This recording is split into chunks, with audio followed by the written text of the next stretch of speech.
দইদর বান্না ভাগল বেশে দইদর বাংলা করে টান লেগেছে দইদর বান্না ডাকতেছে বাবা ঘটক আজকে এই তুমি কি কছো আমার একটা কথা ভুল হয়ে গেছে ভুল হয়েছে মাফ করো আরে না মাফ চাইতাম না আমার কথাটা তোমরা শুনো কি হয়েছে কইব না আমার কন্যাটা জন্ম যেদিন জন্ম নিছে আমার স্ত্রী তিনটে মানসিক করছে এই দিন আমার পরিবার বাইতাছি না যেদিন আমার ছেলে পরিবার বাইতাছি পরিবার বাইতা না বেটা বাইতাছি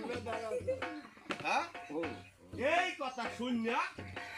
ঘটকে জিজ্ঞাসা করতেছে বাবা মহারাজ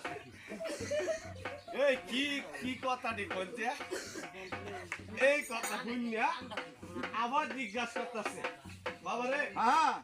আমার কন্যা যে কোনো দেশকে দে পরিদ একটা রাস্তা দিতে এটা মানসিক করেছি মানসিক করছে মা করছে আর একটা হইলো আমার বাড়ির আগা ভিসা দুধের মধ্যে ফুকুর দিতে হবে আর একটা হইলো আমার কন্যা দত্তে নিউদর স্বর্ণ দিতে হবে এই কথা শুনিয়া দুই বেটা কনে ফুটকি মেলে কনে সিফা লাগে এই কেন লাগিয়া এই যে বেড়াই আছে জিনিসটা বললো আজকে বেড়াই অর্ডার নিয়ে আইছে না যে আমি অতগুলো সৈন্য দইল বের করাই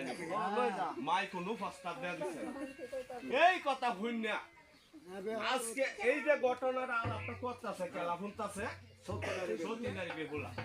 সতীনারী বেহুলা বাদছে কাশি কইতাছে বাসি হ্যাঁ তোর আসলে কি কইলাম তোর মাথা লুস হ্যালো